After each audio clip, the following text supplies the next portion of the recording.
Kejaksaan Agung resmi menerbitkan 3 surat perintah penyidikan baru, setelah mengambil alih penanganan 3 perkara dugaan tindak pidana korupsi, dan tindak pidana pencucian uang dari penyidik Polri. Salah satu perkara yang kini ditangani Kejagung berkaitan dengan mantan Jaksa Agung Muda Tindak Pidana Khusus yaitu Febri Adriansyah. Kepala Pusat Penerangan Hukum Kejagung yaitu Anang Supriyatna mengatakan, 3 sprindik tersebut masing-masing diterbitkan untuk perkara dugaan korupsi, dan TPPU PT Krakatau Steel, perkara dugaan korupsi proyek PLTU PLN by Load, serta perkara Asabri. Anang menegaskan, sejak sprindik diterbitkan seluruh tindakan penyidikan yang bersifat pro justitia menjadi kewenangan penyidik Kejaksaan Agung. Meski demikian proses penyidikan tetap dilakukan, dengan bersinergi bersama Polri dan melibatkan Komisi Pemberantasan Korupsi dalam fungsi supervisi. Menerima informasi seperti itu, tapi saya pribadi informasi.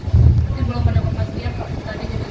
Ya, tapi itu kan kewenangan dari pimpinan dan sudah diajukan.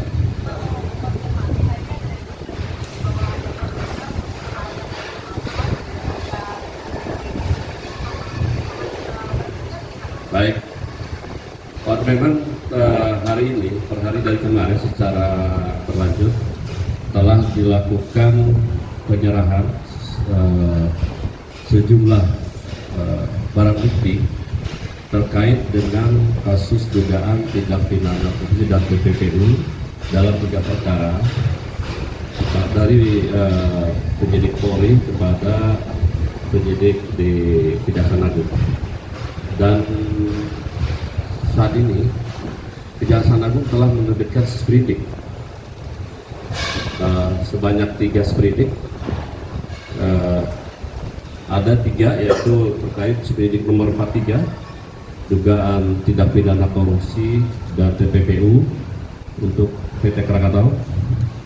Yang kedua sprindik nomor 44 dugaan tindak pidana korupsi untuk perkara PLTU PLN yang bailout. Ketiga sprindik 45 terkait dengan Asabri sebagaimana laporan saya yang kita terima dari penyidik Polri.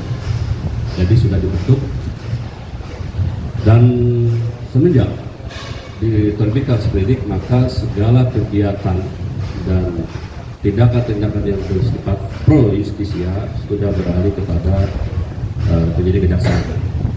Dan dalam pelaksanaannya kita tetap bersinergi dan berkolaborasi dengan penyidik Polri dan juga kita akan berkolaborasi dengan KPK untuk mensupervisi proses penyidikannya dan juga tentunya sesuai dengan kemarin bahwa mitra kita dari Komisi 3 DPR akan ikut juga mengawasi pelaksanaan proses penyidikan yang sudah diserahkan kepada penyidik Kejaksaan. Saat ini penyidik masih mempelajari dokumen, berita acara pemeriksaan, dan barang bukti yang diserahkan penyidik Polri sebelum menentukan langkah penyidikan berikutnya.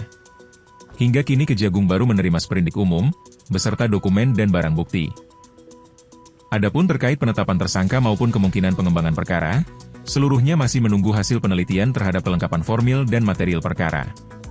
Kejaksaan Agung memastikan mantan Jaksa Agung Muda Tindak Pidana Khusus yaitu Febri Adriansyah, masih berada di Indonesia di tengah proses pengambil alihan penyidikan perkara dari Polri. Kejagung juga meyakini Febri tidak akan melarikan diri.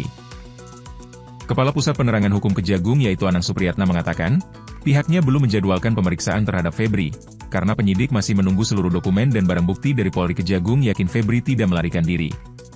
Lebih lanjut Anang mengatakan, status hukum maupun langkah penyidikan selanjutnya terhadap Febri masih akan ditentukan, setelah penyidik Kejagung mempelajari berita acara pemeriksaan, dokumen, dan barang bukti yang diterima dari Polri.